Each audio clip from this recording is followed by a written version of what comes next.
Assalamualaikum warahmatullahi wabarakatuh. Perkenalkan, nama saya Agnes Kauka Juntenastarik, NIM 202112226. Sejarah hukum Islam dalam pandangan pakar hukum Islam. Yang pertama, kita membahas konsepsi formal substansif hukum Islam. Konsep Islam yang dimaksud adalah konsep-konsep yang berasal dari sumber-sumber Islam, yaitu Al-Quran, Al-Hadis, dan Ijtihad. Pembahasan hukum Islam tidak terlepas dari terminologi fikih dan siasah. Dari sejarah keduanya, kata fikih digunakan sebagai pemahaman tentang hukum-hukum agama secara keseluruhan, yakni semua hukum yang disyaratkan oleh Allah untuk para hambanya, baik yang berhubungan dengan keimanan, keyakinan yang berkaitan dengannya. Pada masa itu, kata fikih sinonim dengan kata syariah atau din. Juhaya S. Pradjan berpendapat, penggunaan istilah fikih pada awalnya mencakup hukum-hukum yang berkenaan dengan keyakinan atau aqaid, maupun yang berkenaan hukum-hukum praktik dan akhlak. Setelah melalui masa-masa perkembangan normatif pada abad ke-2 Hijriah, istilah fikih mengalami pergeseran dan pembatasan, sehingga terfokus pada masalah-masalah hukum saja. Menurut para fuqaha, istilah fikih mengandung dua pengertian. Yang pertama, fikih adalah memelihara masalah-masalah hukum syariah yang praktis atau berkaitan dengan pembuatan, yang diambil dari Al-Quran dan As-Sunnah, serta yang disimpulkan oleh keduanya, apabila dipelihara serta dalil-dalilnya atau permasalahan saja. Yang kedua, fikih adalah kumpulan hukum-hukum syariah. Selain itu, para fuqaha juga berpendapat, bila dibandingkan antara pengertian syariah atau dengan fikih, keduanya mengandung hubungan umum dan khusus. Persamaan keduanya membahas hukum-hukum yang datang dari Al-Quran dan As-Sunnah.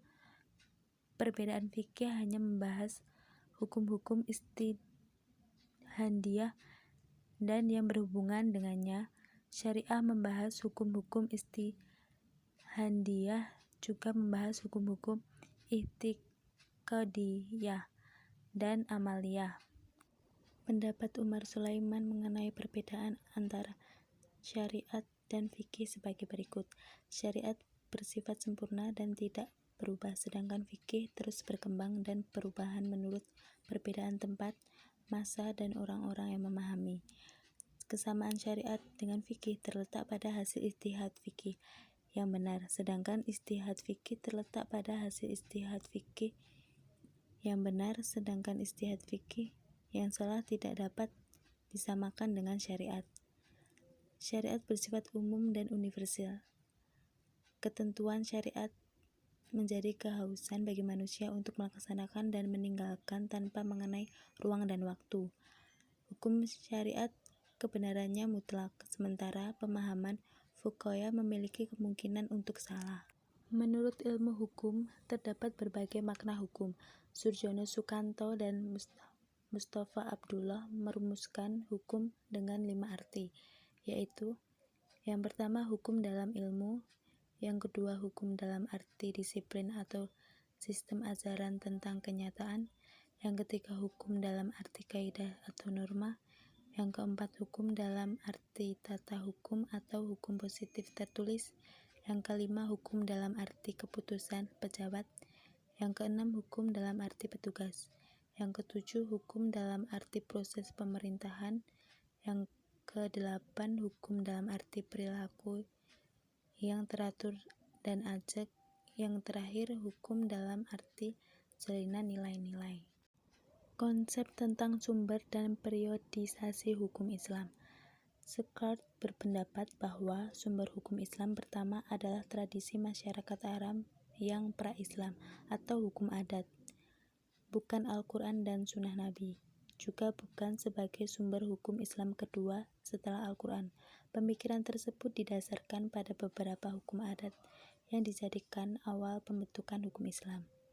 Tradisi adalah bagian dari syariah Allah itu sendiri, artinya tradisi Arab pra-Islam adalah bagian kecil dari syariah.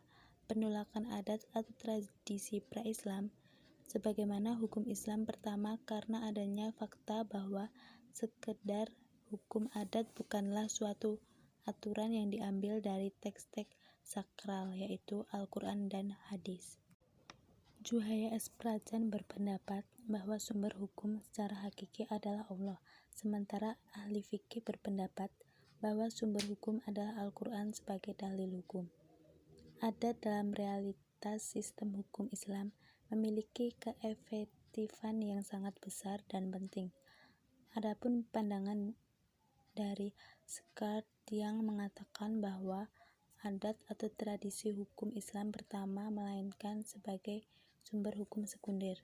Selain itu, Scott juga menyatakan bahwa hukum Islam yang awalnya bersumber pada tradisi pra-Islam dapat dipahami bahwa hukum Islam yang dimaksud olehnya semata-mata hukum yang berdimensi insaniyah atau kata lain hukum praktis semata. Pengertian sunnah ada beberapa pandangan. Yang pertama, pandangan Scott bahwa konsep sunnah atau hadis muncul relatif kemudian berbeda dengan Tafsir Rahman yang menyatakan bahwa konsep sunnah sudah ada sejak semula. Yang kedua, pandangan Rahman. Definisi sunnah tersebut menimbulkan pertentangan dalam diri sendiri atau self-contradictory. Definisi ini diletakkan berdampingan dan tidak konsisten, yakni perilaku normal di satu pihak dan praktik yang hidup serta aktual pihak lainnya. Pandangan Rahman tersebut memberikan titik terang bahwa sumber Nabi dan sunnah-sunnah lainnya tidak berdiri sendiri, melainkan merupakan suatu ikatan yang saling mengikat.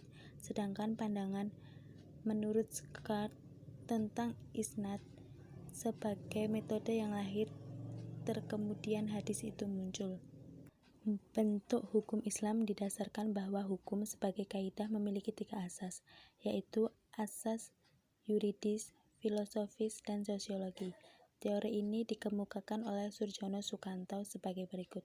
Kaidah hukum berlaku secara yuridis apabila ketentuan didasarkan pada kaidah yang lebih tinggi tingkatannya atau bila berbentuk menurut cara yang telah ditetapkan atau bila menunjukkan hukuman keharusan antara suatu kondisi dan akibat. Kaidah hukum berlaku secara sosiologis apabila kaidah tersebut efektif. Artinya, kaidah tersebut dapat dilaksanakan berlakunya oleh penguasa walaupun tidak diterima oleh warga masyarakat atau teori kekuasaan. Kaidah tersebut berlaku karena diterima dan diakui oleh masyarakat atau teori pengakuan. Teori hukum secara filosofis artinya sesuai dengan cita-cita hukum sebagai nilai positif yang tinggi. Hukum yang terkandung dalam Al-Quran dapat dibedakan menjadi 2, yaitu ibadah dan mu'alah. Yang termasuk ibadah adalah salat, zakat, haji, dan nazar. Yang termasuk muamalah adalah hukum yang bertujuan untuk membangun keselarasan hubungan manusia dengan manusia. Konsepsi metode penggalian hukum Islam. Dalam menganalisis metode pemikiran hukum Islam, Scott menulis menggunakan beberapa pendekatan.